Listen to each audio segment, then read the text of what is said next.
Assalamualaikum warahmatullahi wabarakatuh.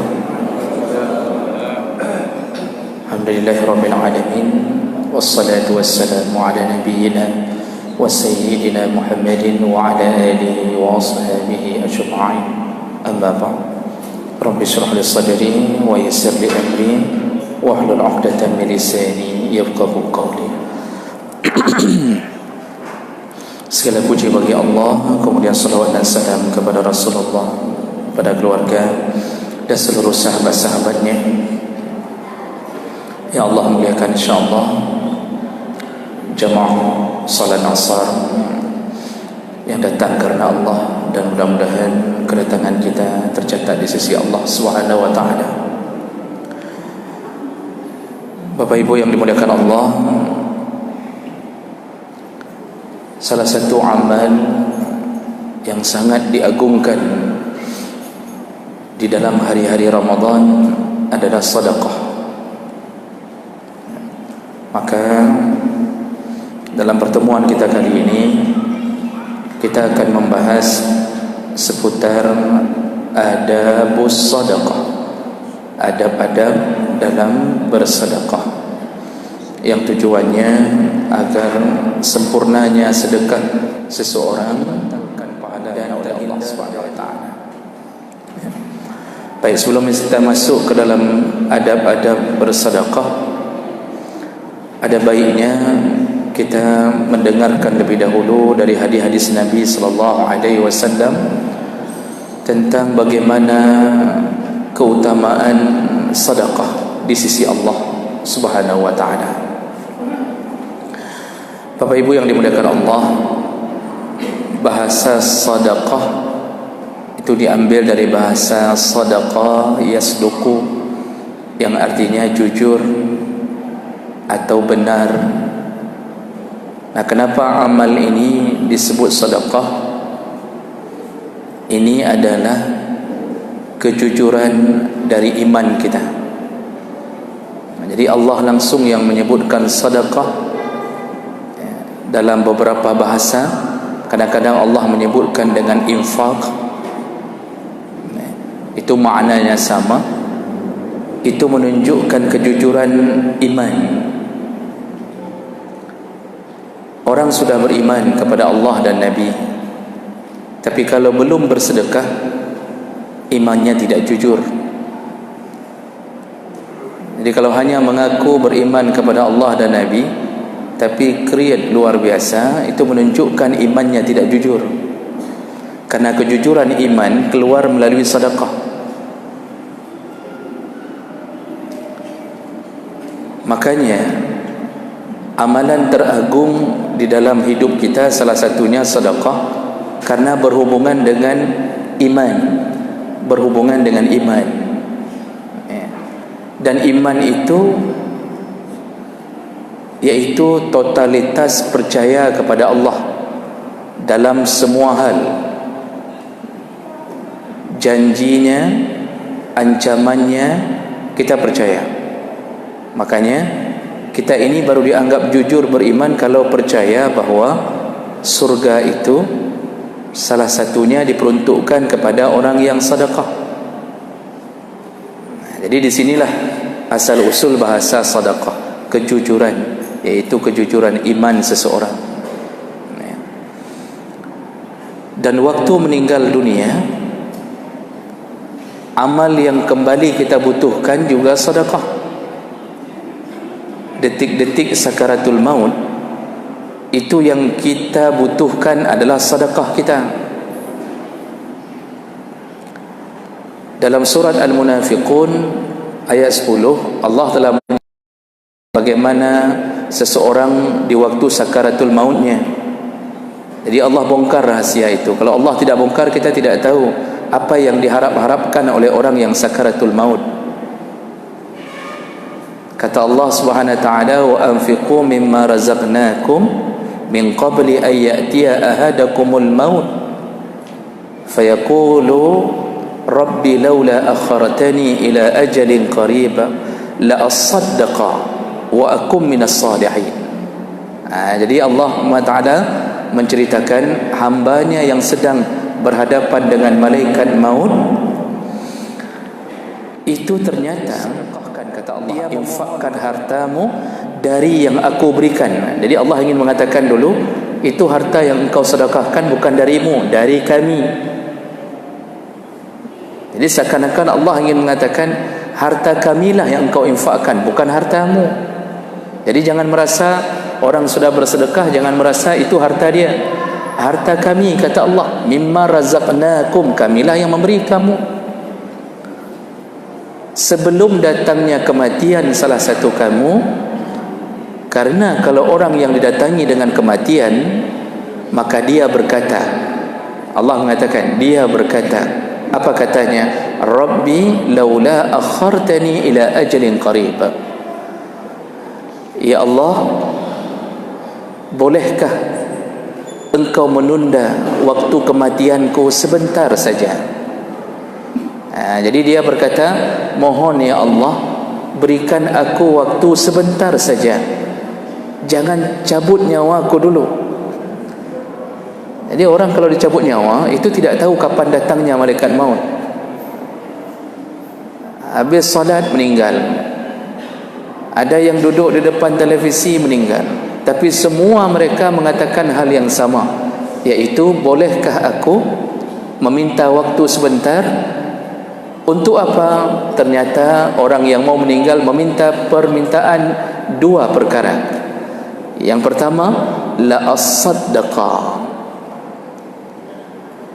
aku akan bersedekah kembali ya Allah. Ini ucapan orang mau meninggal. Yang kedua, wa akum minas salihin, dan aku akan mengulang kembali kesalehan, amal saleh. Jadi ternyata sedekah yang diutamakan. Kenapa bukan salat? Jadi enggak ada bahasa, ya Allah, berikan aku waktu sebentar untuk salat 2 rakaat.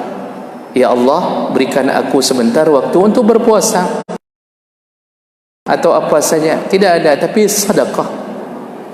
Dari sini kita tahu ternyata amal yang paling adalah sedekahnya. Sampai-sampai mau meninggal pun dia mohon, minta waktu untuk bersedekah. Maka jangan sampai penyesalan datang ketika sakaratul maut. Artinya bersedekahlah sebelum datangnya malaikat maut di hadapan mata kita. Dan ini waktunya, jemaah melakukan Allah. Ini hari pertama kita Ramadan. Salah satu amal yang paling mulia di dalam Ramadan dan sangat sangat dilakukan, artinya diajak oleh Nabi untuk melakukannya adalah sedekah. Sehingga Aisyah radhiyallahu anha menyebutkan, kana Rasulullah sallallahu alaihi wasallam ajwadun nas, Rasulullah adalah orang yang paling dermawan.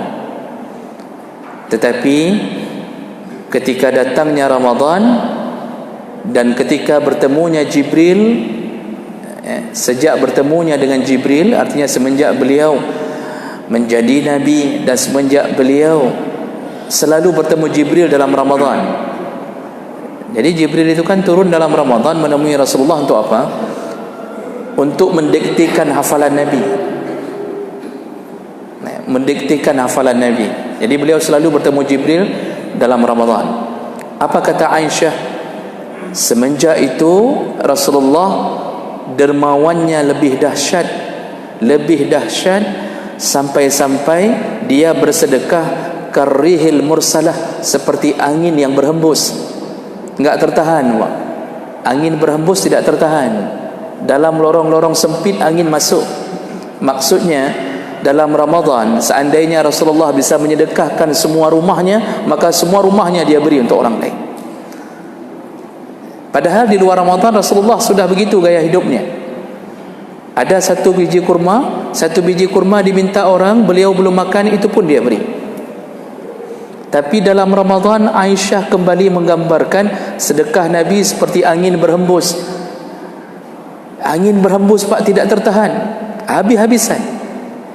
Rasulullah sallallahu alaihi wasallam ingin menunjukkan apa kepada umatnya, bahawa kita ini bisa selamat melalui sedekah.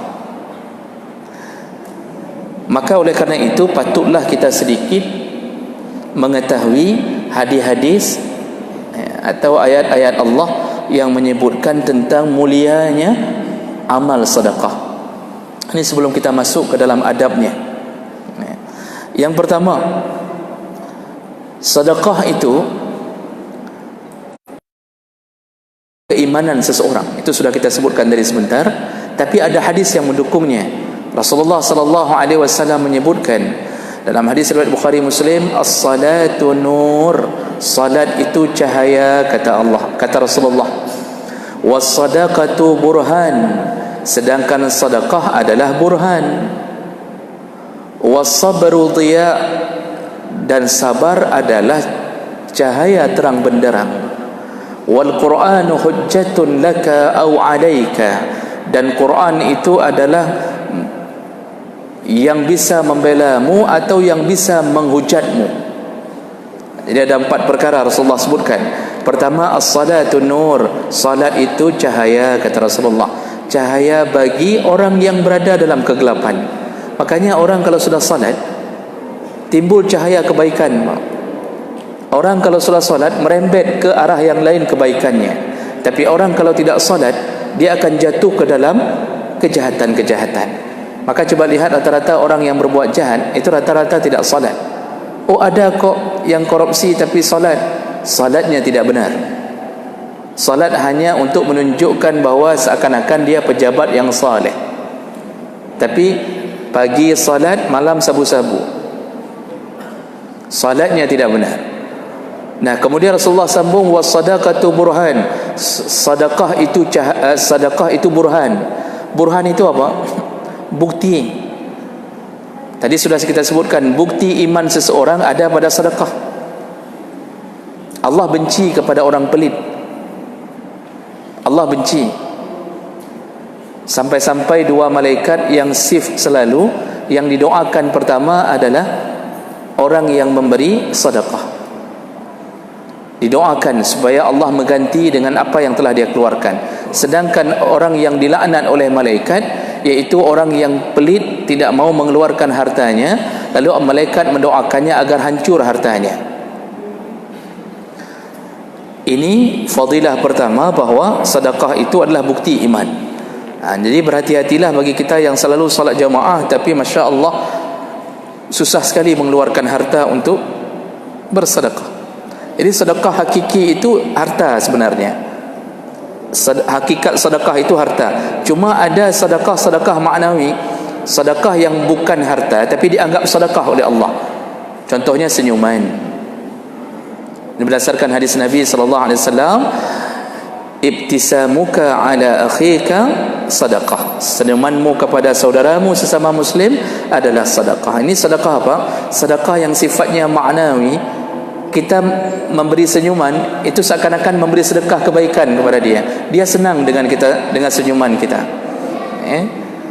Kemudian ada bahasa lain Nabi, kullu tahlilah sedekah. Setiap tahlil sedekah, takbir sedekah, tahmid sedekah, sampai mendatangi istri sedekah. Sahabat bertanya, ya Rasulullah, bagaimana mendatangi istri sedekah? Bukankah itu hanya syahwat saja?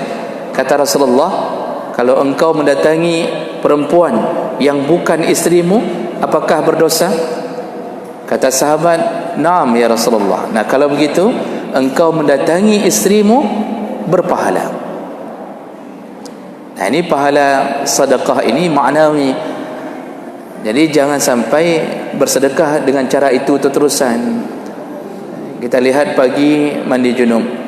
Kenapa terus-terusan? Sedekah. Jadi jangan, itu maknawi. Yang hakikat sedekah mengeluarkan sesuatu dari harta kita, karena itu yang paling berat. Dan ini bukti iman. Kemudian fadilah berikutnya, sedekah itu di antara amal yang orang boleh hasad. Amalan yang orang boleh hasad adalah sedekah. Hasad itu dilarang. Innal hasada ya'kulul hasanat. Penyakit hasad itu memakan kebaikan, kama ya'kulun nar al-hatab, sebagaimana api memakan kayu bakar. iri hati kepada kelebihan orang itu seperti api memakan kayu bakar.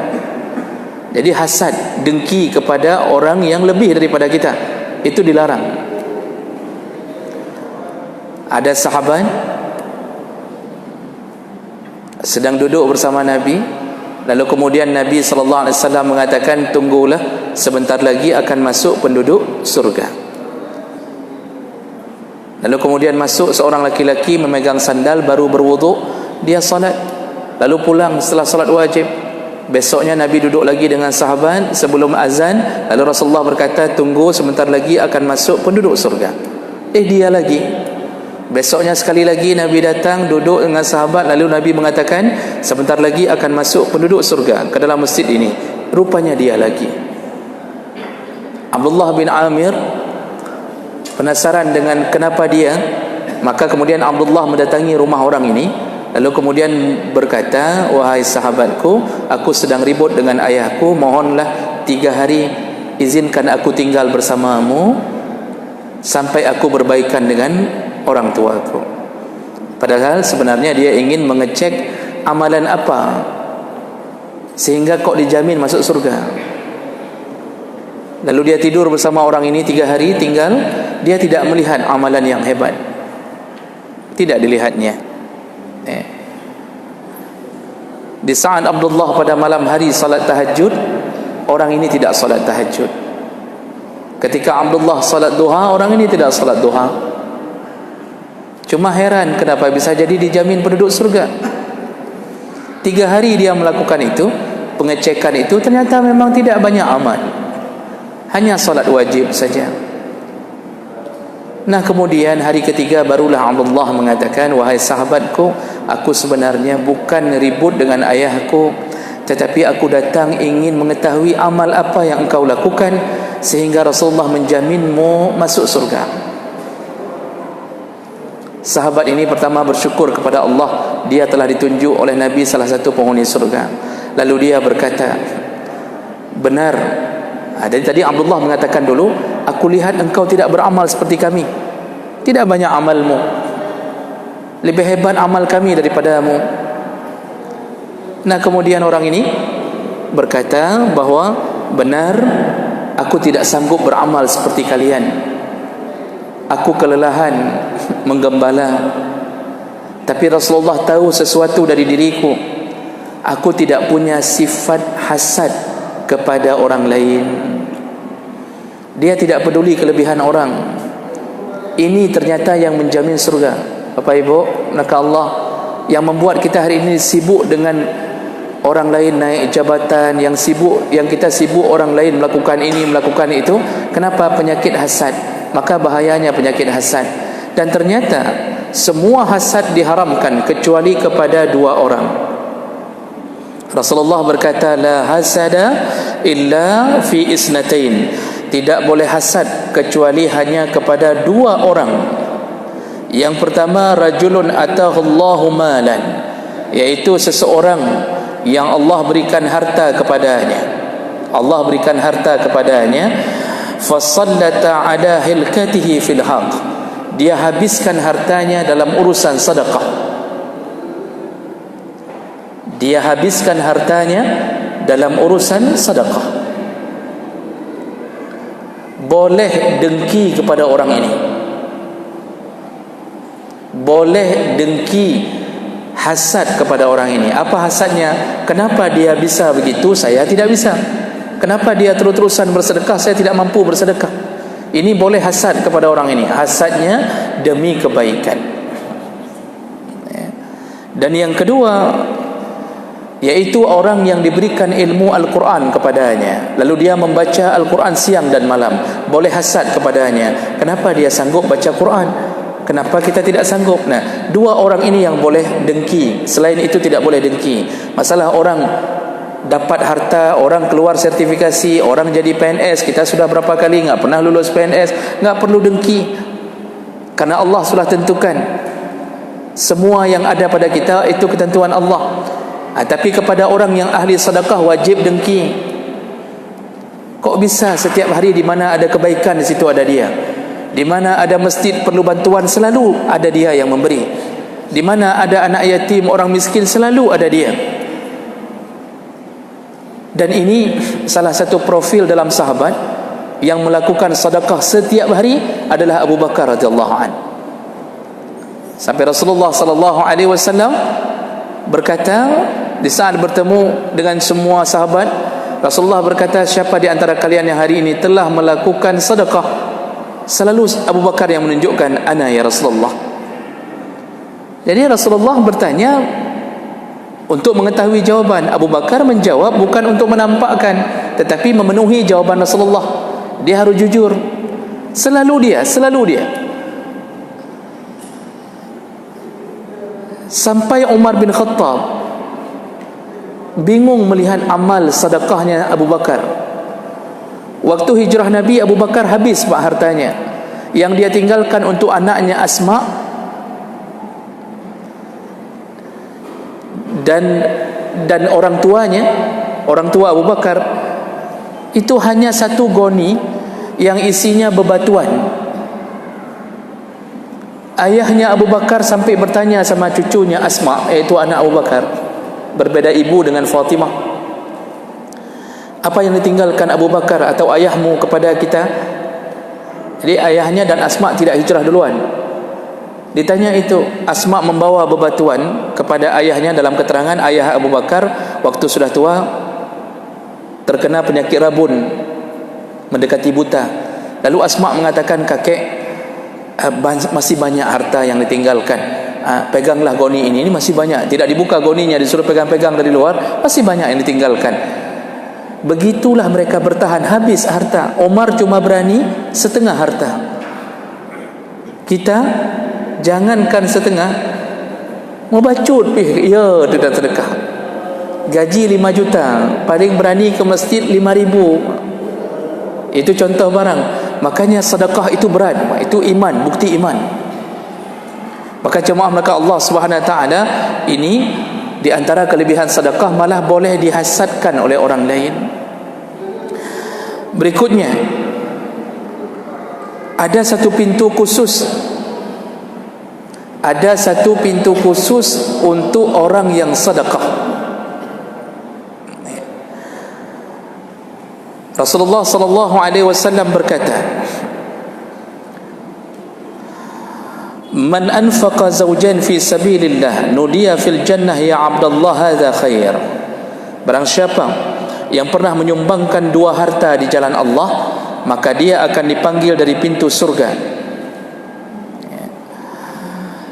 Faman kana min ahli salat, barang siapa yang di dunia adalah ahlus salat, orang yang salat, selalu salat wajib, salat sunnah, du'aya min babis salat, maka dipanggil dari pintu salat.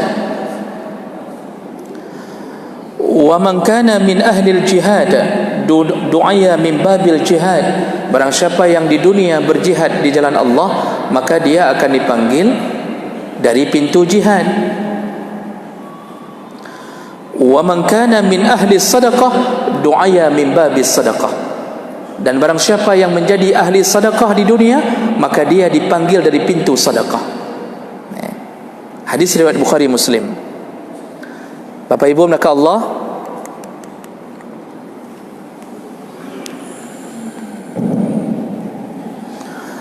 hadis sahih ini menunjukkan Allah memuliakan orang yang bersedekah. Khusus ada pintu surga bernama babus sedekah. Jadi setiap pintu surga digantung dengan amal. Kalau untuk orang yang ahli puasa, memperbagus puasanya dalam Ramadan atau di luar Ramadan, maka dia akan masuk ke dalam pintu Ar-Rayyan. Orang yang sedekah, nama pintu babus sedekah. Adakah orang yang dipanggil dari semua pintu? Artinya semua pintu sedekah mengejar-mengejarnya? Ada. Itu pertanyaan Abu Bakar kepada Rasulullah. Ya Rasulullah, ini di sambungan hadisnya dalam riwayat yang lain, Abu Bakar bertanya, ya Rasulullah, adakah orang yang selalu, orang yang nanti di hari kiamat dipanggil dari semua pintu? Pintu jihad panggil dia, pintu sedekah panggil dia, pintu puasa. Nabi, ada ya Abu Bakar, dan aku berharap engkaulah salah satu yang dipanggil, direbut-rebut oleh semua pintu surga. Karena Abu Bakar ini melakukan amal, semua amal, dia berusaha mengikuti sahabatnya Muhammad sallallahu alaihi wasallam. Maka kita nanti ini dimuliakan dengan sedekah. Bapak Ibu, kita enggak sanggup seperti Abu Bakar. Kita tidak sanggup, bahkan seperti Umar, Utsman pun enggak sanggup. Iman kita levelnya berbeda dengan mereka. Tapi paling kurang ada satu amal yang lebih dibanding amal yang lain. Mungkin tidak semua kita sanggup salat qiyamul lail Ramadan atau salat tahajud malam, enggak sanggup. Ada yang kelelahan mencari rezeki, malam sudah tercampak, tidak sanggup bangun. Ada yang sanggup qiyamul lail, tidak sanggup baca Quran. Ada yang sanggup baca Quran, tidak sanggup untuk berjihad. Ada yang sanggup berjihad, ternyata tidak sanggup bersedekah. Ada yang ahlus sedekah, tidak sanggup di amalan yang lain, artinya tidak sanggup, enggak sehebat amal utamanya. Maka itulah pintu yang memanggil kita. Kita salat ada, puasa ada, zakat ada, tapi yang paling menonjol dari diri kita apa? Itulah pintu yang memanggil kita. Sedekah ada, cuma lebih hebat puasa Senin Kamis, lebih hebat puasa-puasa, maka pintu itu memanggil kelebihan orang tersebut. Maka kita ini yang kadang-kadang harta enggak punya, ya, ada siapa sedikit, maka bersedekahlah. Mudah-mudahan Allah panggil kita dari pintu sedekah. Jadi sedekah itu enggak mesti banyak, Pak, tapi teratur. Setiap hari bersedekah, apalagi dalam Ramadan. Usahakan hari-hari Ramadan selalu tercatat ada sedekah. Dan di antara sedekah yang dimuliakan, paling kurang memberi makan orang berbuka puasa. Rasulullah sallallahu alaihi wasallam berkata, "Man fattara sha'iman," barang siapa memberi makan orang berbuka puasa, maka dia mendapatkan pahala sempurna dari pahala puasa orang tersebut yang berbuka dengan makanan kita. Ghaira annahu la yunqasu, tanpa mengurangi pahala orang tersebut sedikit pun. Jadi jemaah maka Allah, itu di antara fadilah bersedekah. Dan ada beberapa lagi. Ini ada dua yang penting lagi, saya sampaikan dengan singkat saja, kemudian kita bertanya jawab. Sedekah itu dapat membebaskan azab kubur. Berdasarkan hadis riwayat Tabrani, innas sadaqah la tudfi an ahliha harral kubur. Kata Rasulullah sallallahu alaihi wasallam, sedekah itu bisa memadamkan panasnya azab di dalam kubur. Ini kalau ahli sedekah. Maka jangan sedekah setelah meninggal.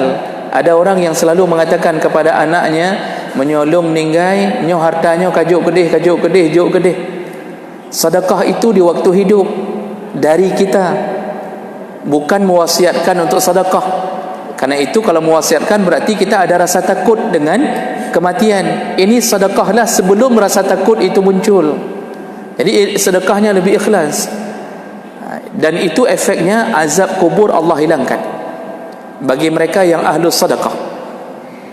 Syaratnya kunci amal wajib ada, iaitu salat. Jadi jangan gara-gara pengajian ini mulailah kita bersedekah tapi salat enggak ada. Ini ngut ujung namanya. Nah, berikutnya, orang yang sedekah merasakan dada yang lapang dan hati yang bahagia. Ini hadis panjang riwayat Bukhari yang menyatakan tentang bahawa orang bersedekah itu dengan orang pelit bagaikan orang berada di dalam baju besi. Kalau orang yang ahli sedekah, dia merasa baju besinya lapang, longgar. Tapi orang yang pelit merasa baju besinya seperti menghimpitnya. Jadi kata Rasulullah ingin mengatakan orang sedekah itu merasa lapang, bahagia. Kita waktu kasih sedekah, waktu orang yang kita kasih itu mengucapkan terima kasih saja, menyelip rasa bahagia. Waktu dia bilang terima kasih dengku, Masya Allah, Allah balas semuanya, itu pun terselip rasa bahagia. Jangankan kasih sendiri, titip sama orang saja kita bahagia. Ini kita bilang sama orang, ini tolong kasih ke fulan ya, tolong kasih ke fulan. Lalu begitu ketemu kembali kita tanya, sudah dikasih? Sudah. Kita tanya perasaan orang yang memberi, Bang. Jangan kita yang punya harta, orang yang kita utus untuk memberi. Coba tanya, bagaimana perasaanmu waktu dia berjumpa dengannya? Dia pasti bahagia melihat orang berbahagia. Waktu orang tersenyum, kita tanya, kiban perasaan Ron, waktu nejuk gua, dia bahagia, padahal bukan harta dia. Itu perwakilan kita. Orang yang diutus saja bahagia, apalagi yang punya uang. Makanya sedekah itu melapangkan hati, bahagia selalu. Ada masalah, kita selesai dengan sendirinya akibat banyaknya sedekah. Waktu kita sedekah, Bapak Ibu, kita tidak sadar orang miskin yang mendapatkan harta kita itu kadang-kadang berdoa di tengah malamnya. Bayangkan dia bingung mau makan apa, apalagi semenjak masa corona. Tapi setelah kita kasih 100.000 rupiah, kita katakan ini untuk buka puasa, lalu kita tinggalkan dia. Dia berdoa dalam salatnya, di tengah malamnya dia berdoa. Kita tidak tahu dia berdoa. Sewaktu kita tidak tahu dia berdoa, tapi doa itu tetap melayang ke Allah Subhanahu wa taala. Nah, jadi oleh karena itu, perbanyaklah bersedekah untuk bisa mencapai kebahagiaan. Dan yang terakhir,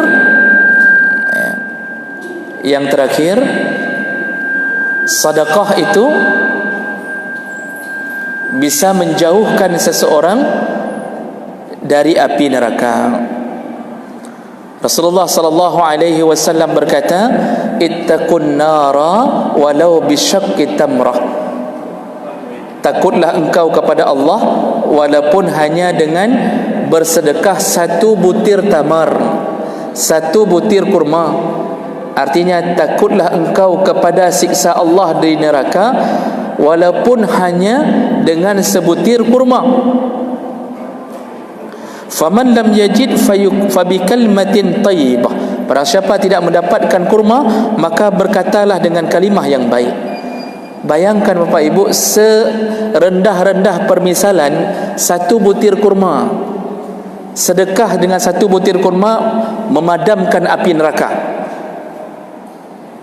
bisa memadamkan api neraka. Allah bisa hilangkan kemarahannya kepada orang yang bersedekah karena Allah. Itu baru sebutir kurma. Bagaimana kita hari ini bersedekah bukan dengan sebutir kurma, satu kotak kurma, sekilo kurma. Kita sedekah ke orang miskin satu jus. Kita beli jus 5.000, pulang, sambil pulang beli jus 5.000, kasih tetangga yang miskin, yang mungkin mereka tidak pernah merasakan, sibuk dengan bolak-balik melihat saja. Kalau satu butir kurma bisa memadamkan, bagaimana dengan yang lebih daripada kurma? Makanya orang meremehkan sedekah, padahal tinggal beli mie caluk 2 bungkus, Pak. Itu kasih ke tetangga yang miskin yang pak ke buka puasa. Beli mie caluk 2, bakwan, risol, tapi carilah yang bagus-bagus. Ini beli risol yang 500, kulit daga yang nak. Di dalam ada satu kentang, satu wortel, cabai busuk, dipoblo 500. Kita lihat, kita tanya, ini berapa 1.000, ini berapa 500. Ya sudah, kita beli yang 500. Ini menunjukkan kita sebenarnya masih terselip, sedekah kita itu masih terselip dengan urusan dunia. Kita susah mengeluarkannya. Seharusnya untuk orang miskin itu cari yang baik-baik, beli yang baik-baik. Kalau perlu sekali-sekali belilah pizza. Yang mereka cuma lihat waktu ngutip sampah itu, mereka cuma lihat tertulis pizza paparon. Sanggup beli yang paparon, beli yang mamaron. Yang penting Pak, selama Ramadan sedekah. Yang sekilo beg medun, sirup jangan tertahan untuk orang miskin. Mereka rindu di pasar impres 10.000 dapat 5 biji. Betul ibu. Nak merumpos. Memang kalau penjual kelapa tahu dia berikanlah. Kenapa? Padam api neraka. Maksud padam bukan gara-gara sedekah kita tiba-tiba neraka tutup. Membuat tidak bisa menyentuh kita. Syaratnya lakukan kunci tadi, salat, dan jangan oleh Allah dengan melakukan dosa besar berulang-ulang. Dosa kecil bisa dihapuskan dengan sedekah. Inilah di antara yang bersedekah kepada Allah Subhanahu. Datang kita masuk ke dalam bagaimana menyempurnakan sedekah dengan cara beradab di waktu memberi sedekah.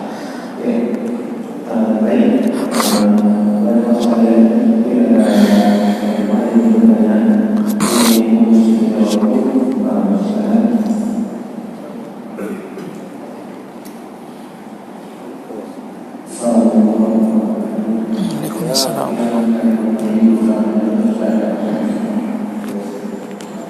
Sekarang kita orang yang bersedekah, terutama dalam maupun rumah-rumah mereka membiarkan keadaan ini bagi diri mereka hanya mendapatkan satu kali menjelang puasa Ramadan, hari raya ini, hari raya yang ingin kita adalah bagaimana pandangan atau manfaatnya kita bersedekah ke rumah ibadah ataupun ke bagi yang pertama wanita besar. Kemudian yang kedua, hukumnya kita membiarkan adanya ini hukum bagi miskin tetangga kita atau orang kita sementara kita membangun istana termasuk rumah tua maupun masjid. Terima kasih. Assalamualaikum warahmatullahi wabarakatuh. Assalamualaikum warahmatullahi wabarakatuh.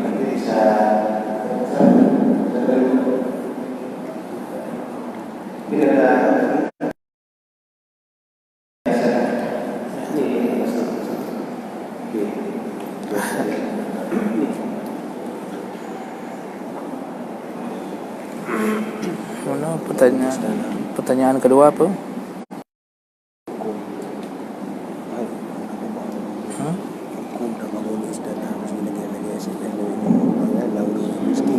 Oh.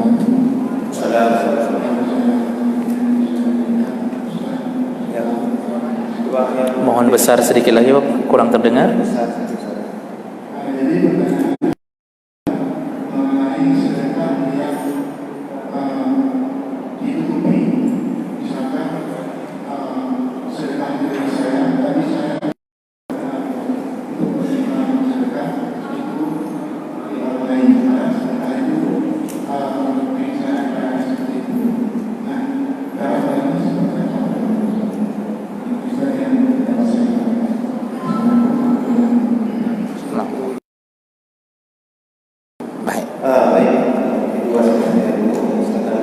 Baik, terima kasih telah bertanya.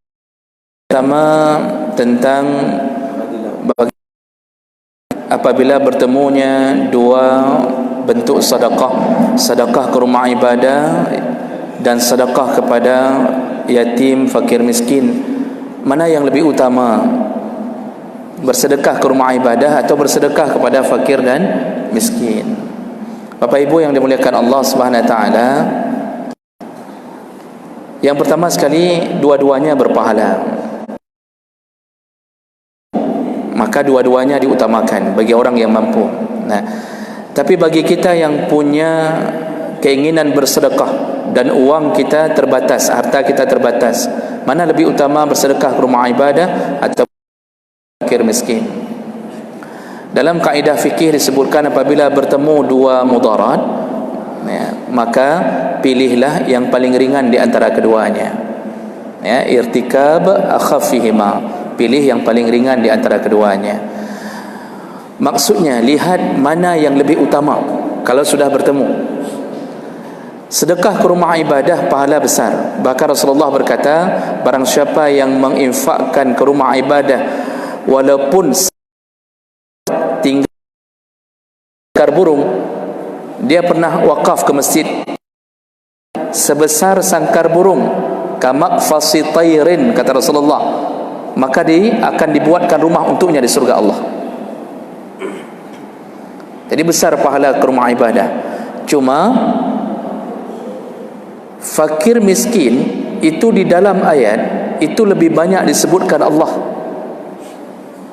Bahkan yang paling tegas Allah menyebutkan ara'aital ladzi yukadzibu biddin, Fadzalika alladhi yad'ul yatim wa la yahuddu ala ta'amil miskin. Tahukah engkau para pendusta agama? Pendusta agama apa maksudnya? Dia tahu bahawa Allah memberi janji yang bersedekah begini nanti dapat surga, tapi dia dustakan itu. Dia tidak percaya sama Allah. Itu maksud pendusta agama. Jadi dia tidak percaya kalau kasih ke orang miskin ini, tidak percaya. Tahukah engkau siapa pendusta agama? Kata Allah, fadzalika alladhi yad'ul yatim. Mereka yang membiarkan anak yatim hidup dalam kemiskinan. Wala yahuddu ala ta'amil miskin, dan juga membiarkan orang lain memberi makan kepada fakir miskin. Allah sebutkan yatim dan fakir miskin. Yatim, salah satu yang membuat penderitaan anak yatim adalah kehilangan orang yang mencari rezeki. Tapi yatim tidak masuk ke dalam orang-orang yang berhak terima zakat. Coba lihat ayat tentang zakat. Innamas sadaqatu lil fuqara wal masakin wal amilin. Zakat itu diperuntukkan ke dalam 8 kelompok. Enggak disebutkan yatim. Kenapa enggak disebutkan? Karena ada yatim yang tidak miskin. Jadi membantu yatim bukan membantu karena kemiskinannya. Dia kehilangan orang yang mencari rezeki, kehilangan tongkat. Membiarkannya dosa besar. Kemudian Allah sebutkan tentang fakir miskin, wala yahuddu ala ta'amil miskin, dan tidak mengajak orang untuk memberi makan orang miskin. Makanya kalau disandingkan antara ke rumah ibadah dengan fakir miskin, mana lebih utama? Lebih utama menolong fakir miskin. Bagi mereka yang punya harta terbatas, dan ini sama-sama memasukkan surga, sama-sama amal yang bisa memasukkan surga, cuma lebih utama. Apalagi ada hadis lain yang menyebutkan tidak boleh masuk surga orang kaya yang tidur dalam kekenyangan, sedangkan di sampingnya ada tetangga yang tidak bisa tidur karena kelaparan. Orang kaya ini haram masuk surga.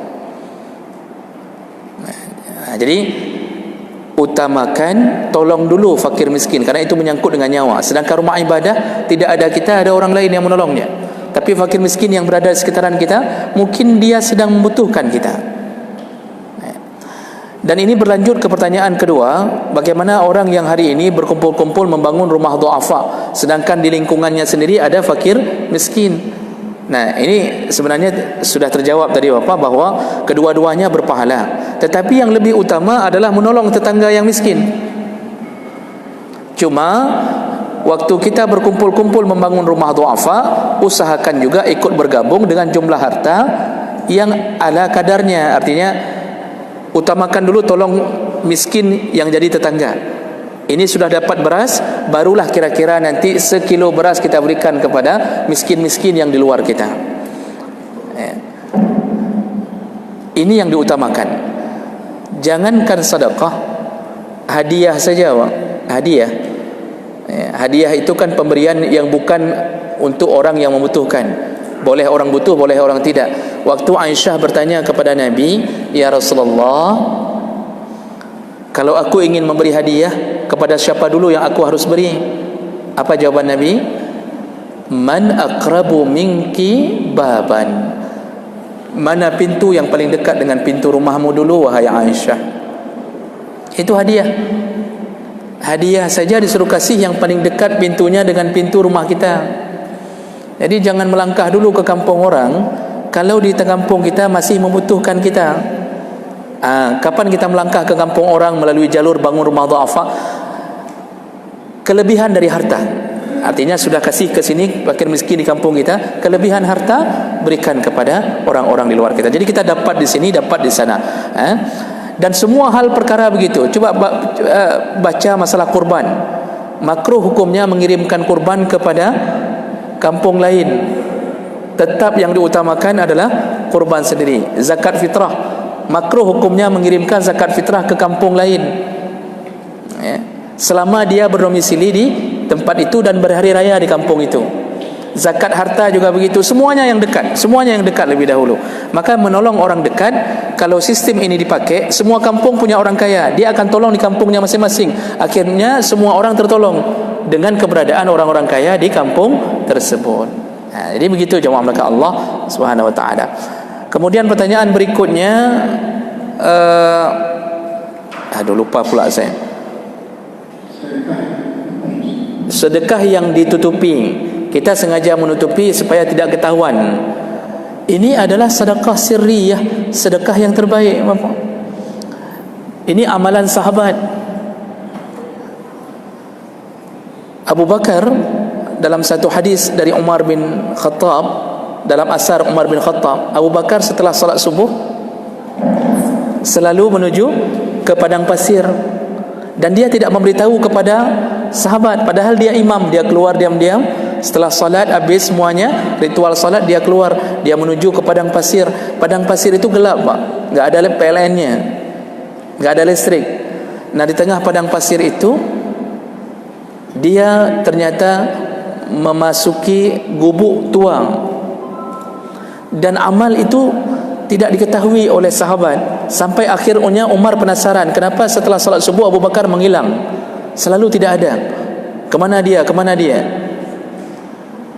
Umar akhirnya menguntit Abu Bakar, ingin mengetahui kemana Abu Bakar. Dan ternyata Abu Bakar menuju ke tengah padang pasir. Di dalam kegelapan subuh dia masuk ke rumah itu, dan Umar bersembunyi di balik batu. Lalu setelah kira-kira 1 jam Abu Bakar baru pulang. Lalu Umar datang ke rumah tersebut. Ternyata di dalamnya ada seorang nenek tua. Dalam pembahasan ada yang mengatakan sudah lumpuh. Lalu Umar bertanya kepada nenek ini, apa yang dilakukan laki-laki itu di dalam rumah ini?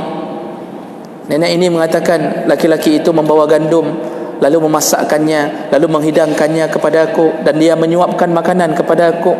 Setelah itu dia membersihkannya, baru dia pulang, dan dia melakukannya setiap hari. Dan aku tidak tahu siapa dia. Umar begitu tahu jawaban nenek ini, disitulah ketahuan apa yang dilakukan oleh Abu Bakar setelah selesai salat subuh setiap harinya. Dia mendatangi seorang nenek tua yang miskin untuk menolongnya. Setelah itu Umar pulang dan berkata kepada sahabat yang lain. Dia katakan, sungguh engkau wahai Abu Bakar, tapi dia bilangnya ke sahabat yang lain, sungguh engkau wahai Abu Bakar, engkau telah menyusahkan orang setelahmu. Maksudnya kami ini yang tinggal nanti setelahmu, engkau buat susah. Kenapa susah? Kami tidak mampu beramal seperti amalmu. Kami tidak mampu melakukan sedekah diam-diam sepertimu. Makanya sedekah terbaik sedekah diam-diam. Kenapa disuruh sedekah diam-diam? Untuk pertama, menutup kemungkinan riya.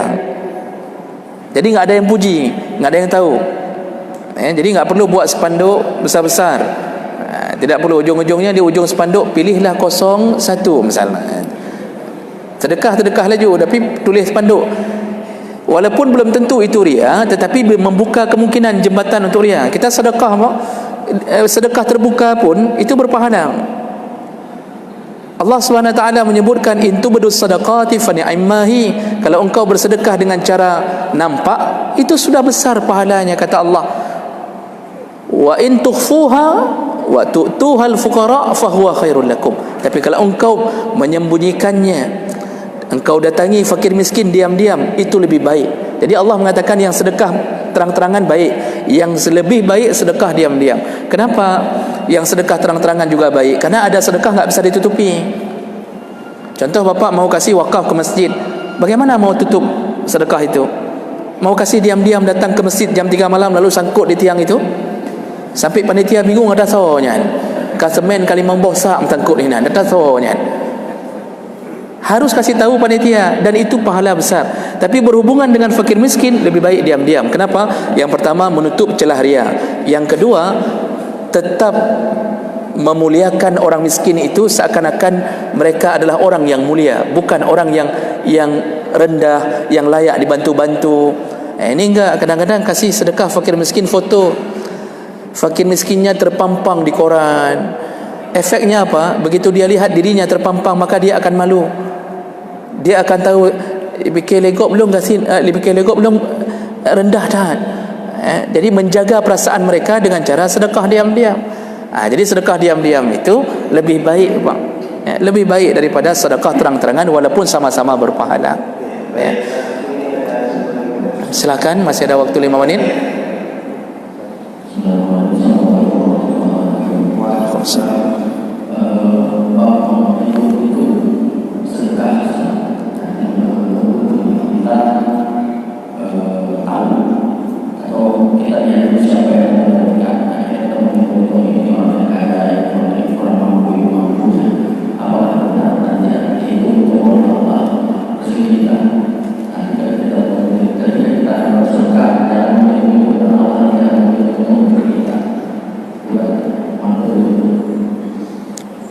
Ini intinya, mohon maaf tadi agak suara kurang terdengar, mengambang, Pak.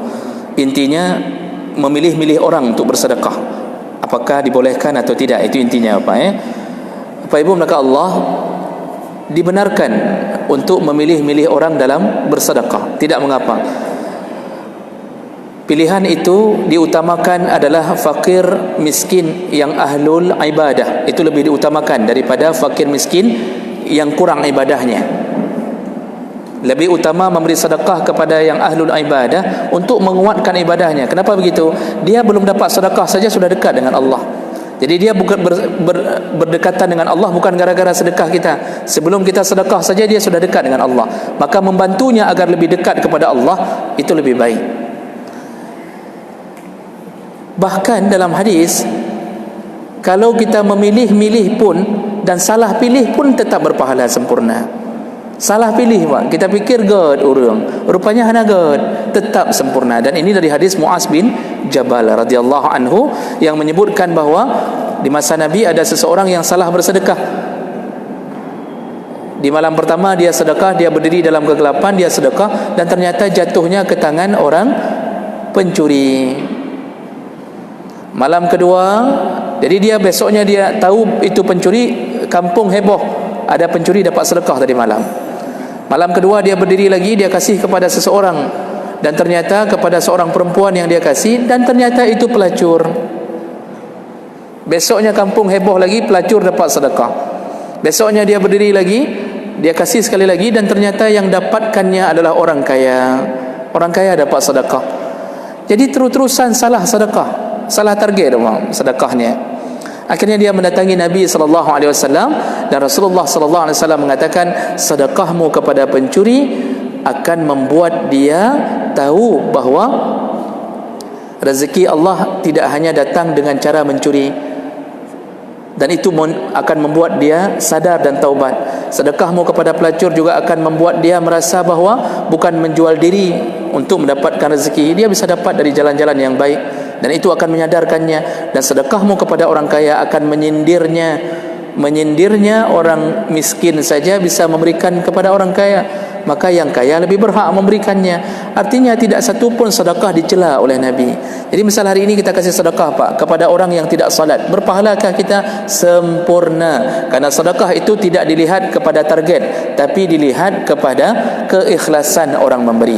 Kecuali satu perkara yang kita ikut berdosa dalam memberi sedekah, iaitu memberi sedekah yang kita tahu orang yang kita beri akan melanjutkan maksiatnya dengan sedekah kita. Dia penjudi, kita kasih sedekah, dengan sedekah itu kita tahu dia akan jadikan modal untuk berjudi, itu kita ikut berdosa. Itu sama dengan orang jualan pisau. Orang jualan pisau itu mubah hukumnya, tapi dia tahu yang beli pisau dia adalah orang yang sedang butuh untuk membunuh orang lain, maka menjual pisau itu menjadi haram. Begitu di dalam hukum Islam. Jadi tidak mengapa memilih-milih orang, kalaupun salah pilih tetap sempurna pahalanya. Baik, kira-kira begitu Bapak Ibu maka Allah. Untuk hari ini kita cukupkan, walaupun kita cukup 1 jam saja dan kita berhenti lebih awal, tapi tetap kita tidak bisa berbuka puasa lebih awal. Jadi walaupun kali tahu baik buka puasa ini, tunggu waktunya untuk berbuka. Baik, demikian semoga yang hadir Allah telah catatkan pahala untuknya, dan semoga Allah terima puasanya, semoga Allah kuatkan amal ibadahnya, dan semoga Allah kumpulkan kita kembali di dalam surganya. Amin ya rabbal alamin. Subhanakallahumma bihamdik asyhadu an la ilaha illa anta astaghfiruka wa atubu ilaik. Wassalamu alaikum warahmatullahi wabarakatuh.